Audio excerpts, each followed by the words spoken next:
Hello everyone, welcome to our YouTube channel. आज हम इस वीडियो में सीखने वाले हैं कि हम अपनी ITR 1 को किस तरीके से फाइल कर सकते हैं। बहुत ही इजी प्रोसेस है। वीडियो थोड़ा लंबा हो सकता है बट डेफिनेटली आप बहुत अच्छे से लर्न कर पाएंगे ITR फाइलिंग के बारे में। तो आइए वीडियो को स्टार्ट करते हैं। सबसे पहले आपको अपनी इनकम टैक्स की वेबसाइट पे जाना है, दैट्स incometax.gov.in। वेबसाइट पे विजिट करने के बाद आपको यहाँ पे लॉगिन का ऑप्शन है। लॉगिन के ऑप्शन पे अपने इनकम टैक्स का लॉगिन कर लेना है। लॉगिन करने के लिए आपके पास आईडी पासवर्ड होना ज़रूरी है। आईडी आपका पैन नंबर होता है और पासवर्ड अगर आपको अभी याद नहीं है तो आप रीसेट भी कर सकते हैं। रजिस्टर और पासवर्ड रीसेट से रिलेटेड वीडियोस हमारे यूट्यूब चैनल पे ऑलरेडी अवेलेबल है। अगर आपको उसके बारे में नहीं पता आप वीडियोस देख सकते हैं। लॉगिन करने के बाद ये है आपका डेस्कटॉप पे जब आप ई फाइल पे जाएंगे तो ई फाइल में इनकम टैक्स रिटर्न का ऑप्शन होता है। वहाँ से आपको जाना है फाइल इनकम टैक्स रिटर्न। जब आप फाइल इनकम टैक्स रिटर्न पे क्लिक करेंगे तो यहाँ पे आपको ये पूछता है कि आपको कौन सी असेसमेंट ईयर की रिटर्न को फाइल करना है। हमें असेसमेंट ईयर 2023-24 की रिटर्न को फाइल करना है, तो हमने इसको सिलेक्ट कर लिया।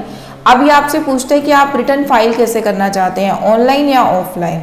सो guys there are two method to filing the return. आप ऑनलाइन, यहाँ पे ऑनलाइन क्लिक करेंगे तो रिटर्न फाइलिंग का फॉर्म ओपन होके आएगा, आप वहाँ से भी रिटर्न को फाइल कर सकते हैं। या फिर ऑफलाइन, जब आप लॉगिन कर रहे होते हैं तो डाउनलोड्स में ऑप्शन होता है कि आप वहाँ से रिटर्न को डाउनलोड करके उसको पूरा फिल करके उसके JSON को ऑफलाइन पे क्लिक करके आप वहाँ पे अपलोड कर सकते हैं। So there are two option. हम आज यहाँ पे ऑनलाइन ऑप्शन की बात करेंगे।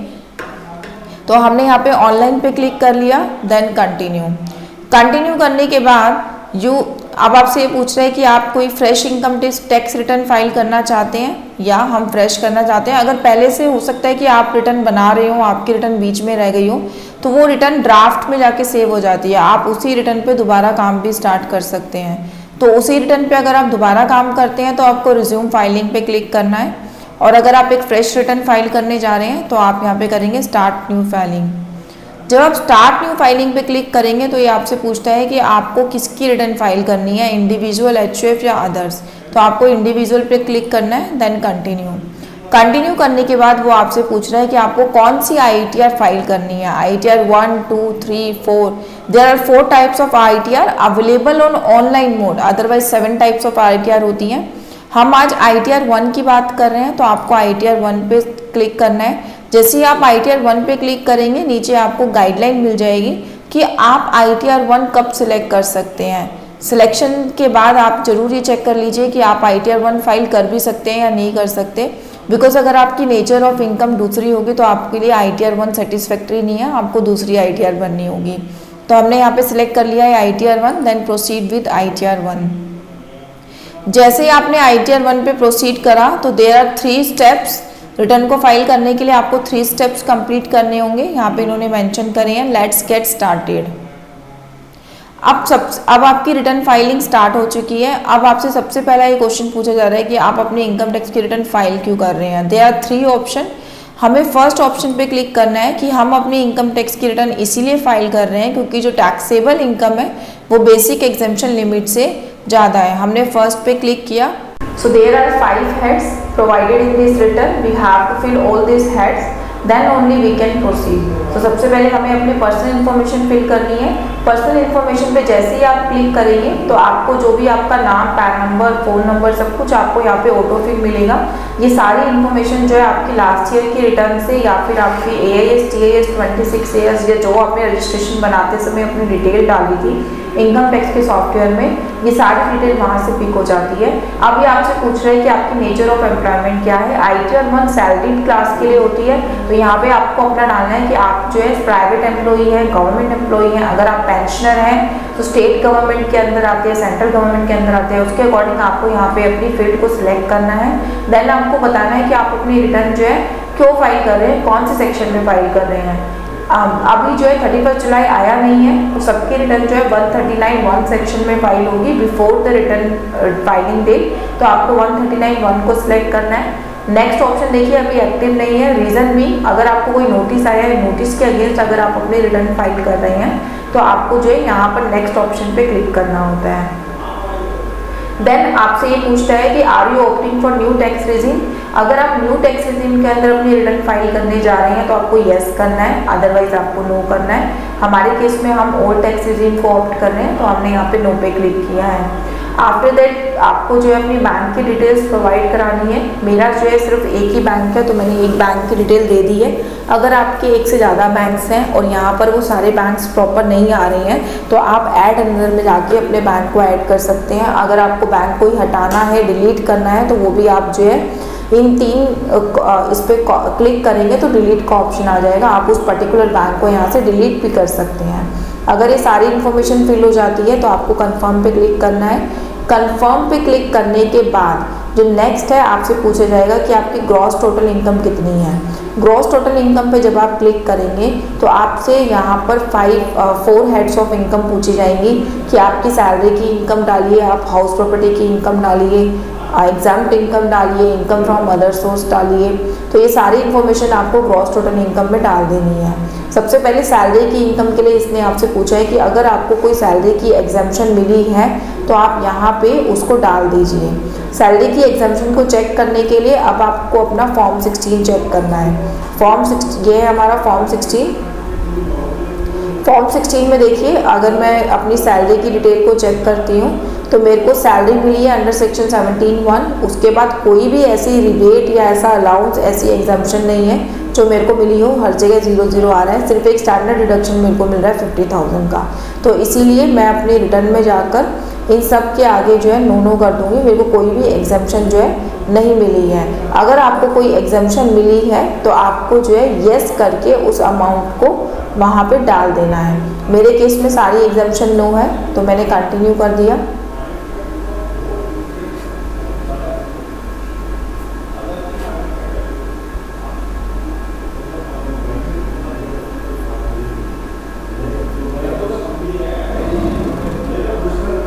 कंटिन्यू करने के बाद आप देखिए आपसे पूछ रहा है इनकम फ्रॉम सैलरी आपकी कितनी है। यहाँ पे सारी इन्फॉर्मेशन मेरी ऑटो फैच आ रही है। मैंने कोई भी इन्फॉर्मेशन यहाँ पे डाली नहीं है। ये सारी इन्फॉर्मेशन जो आपका एम्प्लॉयर अपनी टीडीएस की रिटर्न अपलोड करता है तो वहाँ से ऑटो फैच हो जाती है। ये एक पहले ये चीज़ नहीं थी इनकम टैक्स की वेबसाइट पे, बट लास्ट 1 to 2 ईयर्स से इन्होंने ये चीज़ कर दी है कि जितनी भी इन्फॉर्मेशन इनकम टैक्स की वेबसाइट पे अवेलेबल है वो सारी इन्फॉर्मेशन आपकी रिटर्न में ऑटो फैच होके आएगी। आपको उस इन्फॉर्मेशन को चेक करना है। अगर आपको कोई चेंजेस करनी है तो आपको उस इन्फॉर्मेशन को चेंज करने का यहाँ पे दिया जाएगा ऑप्शन। आपको चेंज करके फिर अपनी रिटर्न को अपलोड कर देना है। मेरी इनकम को अब मैं चेक कर लूँगी जो भी पहले से आ रही है। अगर मैं चेंज करना चाहती हूँ तो एडिट के ऑप्शन में जाके मैं उस इनकम को चेंज भी कर सकती हूँ। सो मेरी इनकम आ रही है ग्रॉस टोटल इनकम 1001574। ये मेरा फॉर्म 16 1001574 ही मेरी इनकम है। देन एग्जाम्पशन 50,000 की 50,000 एग्जाम्पशन ऑलरेडी है। तो मेरी जो नेट सैलरी हो गई अंडर द हेड सैलरी 951,574 951,574 यहाँ पे आ रही है। इसका मतलब मेरी जो इन्फॉर्मेशन है सैलरी की वो मैच कर रही है। Now the second head is income from house property. Income from house property 2 तरीके से हो सकती है। या तो आपको रेंटल इनकम आ रही है या फिर आपने अगर कोई होम लोन लिया है तो होम लोन का जो इंटरेस्ट आप पे करते हैं वो भी इसी हेड के अंदर आपको क्लेम मिलता है।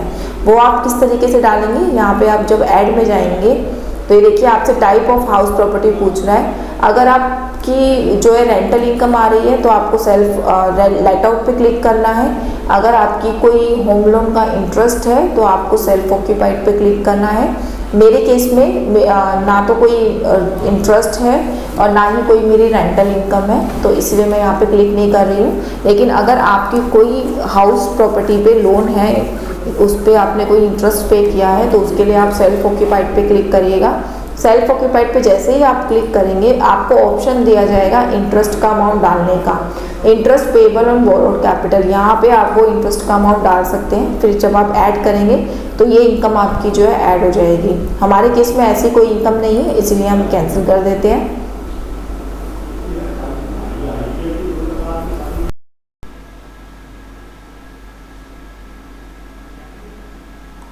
Now the next head is income from other source.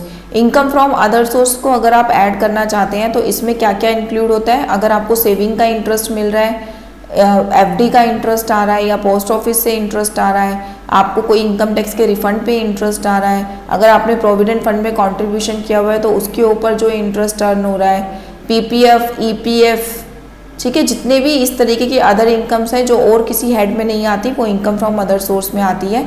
आपको सबसे पहले जो भी आपकी इनकम आनी चाहिए इनकम फ्रॉम अदर सोर्स में, उसके आगे यस यस कर लेना है कि ये इनकम हमारी है।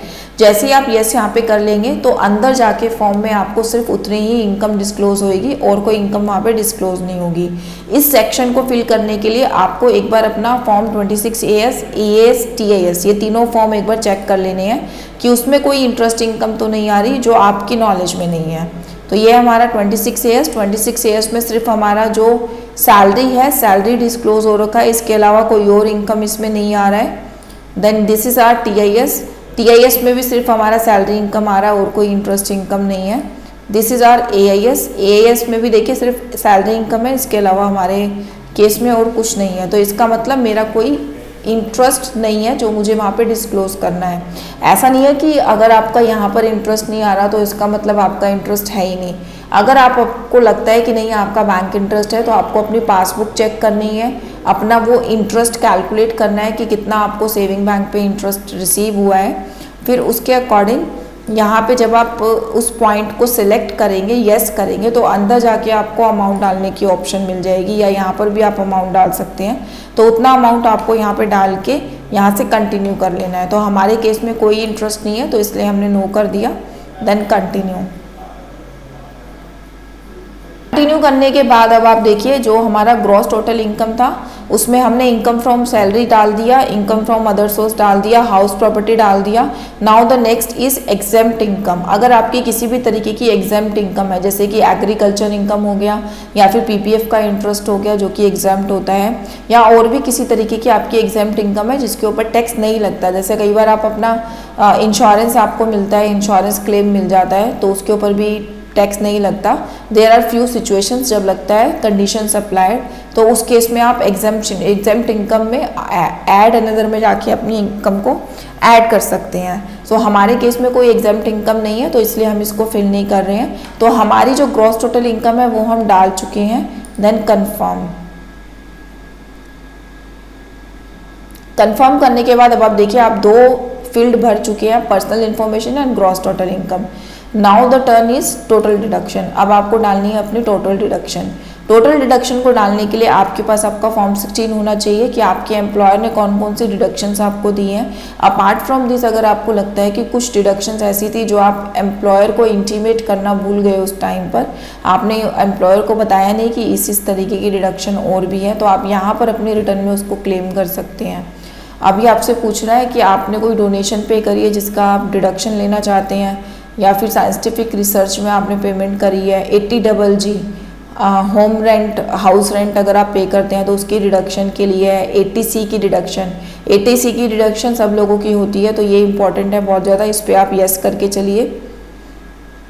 देन 80CCD2 की अगर आपकी कोई डिडक्शन है, 80D, 80E, सारे डिडक्शन के सेक्शंस यहाँ पे इंक्लूड है। आपकी जो भी डिडक्शन है उस पर आपको टिक करना है या यस करना है। फिर या तो वहीं पर ही आपको ऑप्शन मिल जाएगा अमाउंट डालने का, या अंदर फॉर्म में जाने के बाद आपको वो ऑप्शन जो है एक्टिवेट हो जाएगा। तो हमारे केस में कौन कौन सी डिडक्शंस हैं, हमने अपना फॉर्म 16 खोल लिया है। तो फॉर्म 16 को अगर मैं स्टडी करूँ तो मेरे केस में 80CCD1 है इतने का, देन 80CCD2 है और मेरा 80D है। 3 तरीके की डिडक्शन मेरे को क्लेम हो रही है। तो अब यहाँ से मेरे को डालना है, देखिए मेरा 80CCD1 था, तो जो 80CCD1 है वो आपका कवर होता है यहाँ पर 114954, 114594 ये हमने डाला हुआ है। सेम एज मेरा 80CCD2 था, ये अमाउंट भी मैंने डाला हुआ है। दिस इज द अमाउंट, ये हमने ऑलरेडी डाला हुआ है। देन 3000 का मेरा 80D है, 80D की फिगर हमको डाल लेनी है। Where is the 80D? Yes, continue. जैसे ही मैंने कंटिन्यू किया, जो जो इन्फॉर्मेशन मैंने येस पे करी थी वो अब मेरे को यहाँ पे हाईलाइट हो गई है। तो 80CCD2 का अमाउंट हम ऑलरेडी डाल चुके थे, 80D हमें डालना है तो हमें ऐड करना होगा 80D।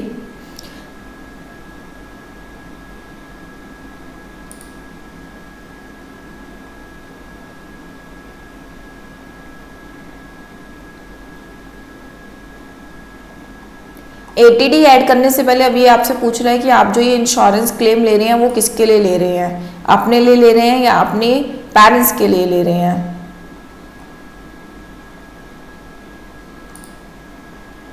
सबसे पहले आपसे पूछ रहा है कि आप सीनियर सिटीजन है या नहीं है। तो मेरा केस में मेरा क्लाइंट सीनियर सिटीजन नहीं है, तो मैंने नो पे क्लिक कर दिया। हेल्थ इंश्योरेंस हम पे कर रहे हैं 3000 रुपीज़ का। अगर आप अपने पेरेंट्स का भी हेल्थ इंश्योरेंस पे कर रहे हैं तो आप यहाँ से पहले उनके सीनियर सिटीजन पे आपको येस या नो करना है कि वो सीनियर सिटीजन है या नहीं है। फिर उसके बाद यहाँ पे जब वो ऑप्शन एक्टिव हो जाएगा आपको अमाउंट यहाँ पे डाल देना है। सीनियर सिटीजन के बारे में ये इसलिए पूछ रहा है क्योंकि अगर आप सीनियर सिटीजन नहीं है तो मैक्सिमम 25,000 की रिबेट आपको मिलेगी। अगर आप सीनियर सिटीजन हैं तो आप 50,000 तक की रिबेट को क्लेम कर सकते हैं। ऐड करने के बाद देखिए मेरा जो टोटल डिडक्शन है वो हो गया 203314। आपको इस डिडक्शन को अपने फॉर्म 16 से मैच कर लेना है, और अगर आपने कोई एक्स्ट्रा डिडक्शन क्लेम करी है तो आपको मैच कर लेना है कि आपकी डिडक्शन ठीक डिस्क्लोज हो रही है या नहीं हो रही। मेरे केस में जो एग्रीगेट डिडक्शन है एज पर फॉर्म 16 वो है 2,777,12, बट यहाँ पे जो शो हो रही है वो हो रही है 203314। इसमें डिफरेंस इसलिए है क्योंकि मेरे जो फॉर्म 16 में 80 CCD2 दिया गया है वो 1,50,000 समथिंग है, जबकि मेरी जो सैलरी है वो 10 लाख के अप्रॉक्स है। तो अगर हम सेंट्रल गवर्नमेंट के एम्प्लॉय नहीं है तो अदर एम्प्लॉयज़ के लिए क्या होता है 10% से ज़्यादा आप क्लेम नहीं कर सकते 80 CCD2 को। तो इसलिए 80 CCD2 लिमिट मेरी जो है 10% पे रिजिड हो गई है, इसीलिए मेरा ये अमाउंट यहाँ पे मैच नहीं कर रहा। अदरवाइज अगर मेरी लिमिट 10% के अंदर होती फॉर्म 16 के अंदर तो मुझे पूरा अमाउंट यहाँ पे अलाउ होता। तो मेरा ये अमाउंट बिल्कुल करेक्ट है, मैं इसको चेक कर चुकी हूँ। देन कंफर्म करने के बाद अब ये देखिए हम 3 फील्ड्स भर चुके हैं, personal information, gross total income, total deduction. Now the next is tax paid. अब यहाँ पे आपको ये बताएगा कि कितना टैक्स आप ऑलरेडी पे कर चुके हैं, चाहे आप TDS के टर्म में पे कर चुके हैं, चाहे TCS के टर्म में पे कर चुके हैं, या फिर आपने कोई एडवांस टैक्स या सेल्फ असेसमेंट टैक्स का पेमेंट कराया था। तो यहाँ पे आप देखेंगे आपकी सारी डिटेल्स जो है ऑटो फैच आएगी, क्योंकि 26 AS यहाँ से जो है ऑटो फैच हो जाता है आपका। तो इतना हमारा जो है TDS कटा है सैलरी के ऊपर। और अगर मैं अदर देन सैलरी की बात करूं तो मेरा कोई TDS नहीं कटा, 0 है। मैंने कोई एडवांस टैक्स पे नहीं कराया, सेल्फ असेसमेंट टैक्स पे नहीं कराया, यहाँ पे 0 आ रहा है। अगर रिटर्न भरने के बाद आपको कोई टैक्स बनता है तो आप जब सेल्फ असेसमेंट टैक्स की पेमेंट कराते हैं तो उस चालान की इन्फॉर्मेशन को आपको यहाँ डालना होता है। यहाँ पे आके ऐड करके आपको जो भी आपने सेल्फ असेसमेंट टैक्स पे कराया है उसकी सारी इन्फॉर्मेशन आपको यहाँ पे डालनी होती है, तभी आप रिटर्न को आगे प्रोसीड कर सकते हैं। तो हमारे केस में हमने अभी तक कोई टैक्स पे नहीं कराया है, हम देखते हैं कि हमारी कितनी लायबिलिटी बनेगी तब हम पे कराएंगे। तो इतना हमारा ओवरऑल TDS कटा है। अब हमने इसको कंफर्म कर दिया। अब ये देखिए आपकी 4 फील्ड्स यहाँ पे कंफर्म हो चुकी है, ओनली 1 लेफ्ट। अब आपको ये बताएगा कि आपकी टैक्स लायबिलिटी है कितनी।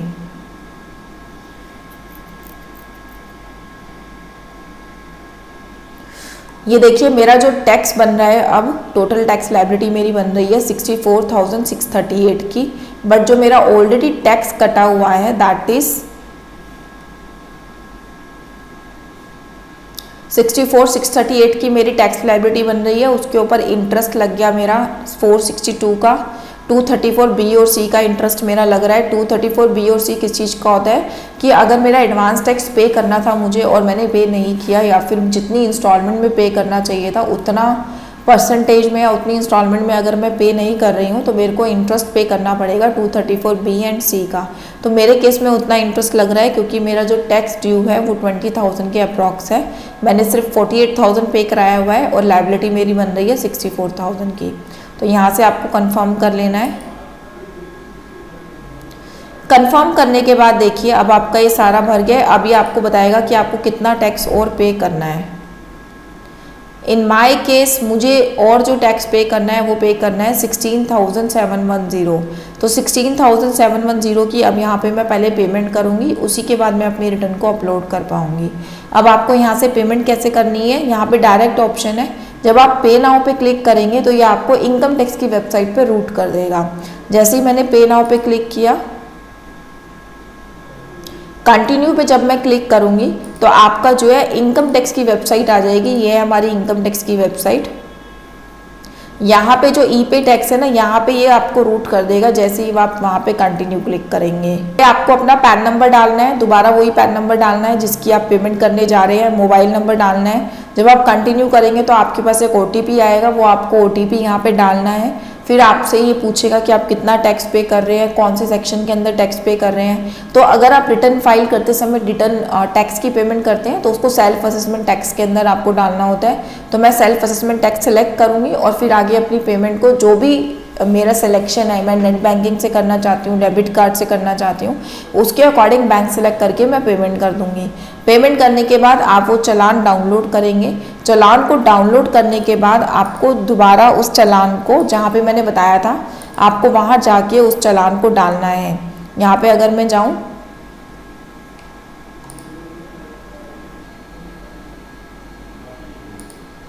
यहाँ पे टैक्स पेड में जाके